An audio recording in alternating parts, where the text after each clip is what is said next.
हाय, आज दिवस 60वा. आज ब्रेकफास्टमध्ये मी खाल्ले ड्रायफ्रुट्स, खजूर, बदाम आणि अक्रोड आणि याच्यासोबतच मी डाळिंब पण खाल्लो, पण शूट करायला विसरले. आज लंच मला बाहेर करावं लागलं कारण कामासाठी बाहेर होते. तर आज मी व्हेज थाळी ऑर्डर केली होती. आंबट गोड वरण, पालाचं बिरडं, भरल्या वांग्याची भाजी असं सगळं होतं. पण मी फ्राईड पदार्थ आधीच बाहेर काढून ठेवले आणि अर्धीच भाकरी खाल्ली.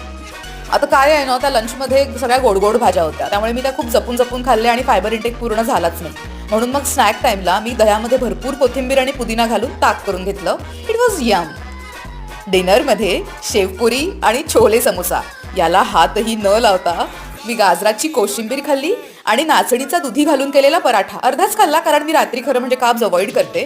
आणि याच्यासोबतच दुधीचं सूप सुद्धा घेतलं.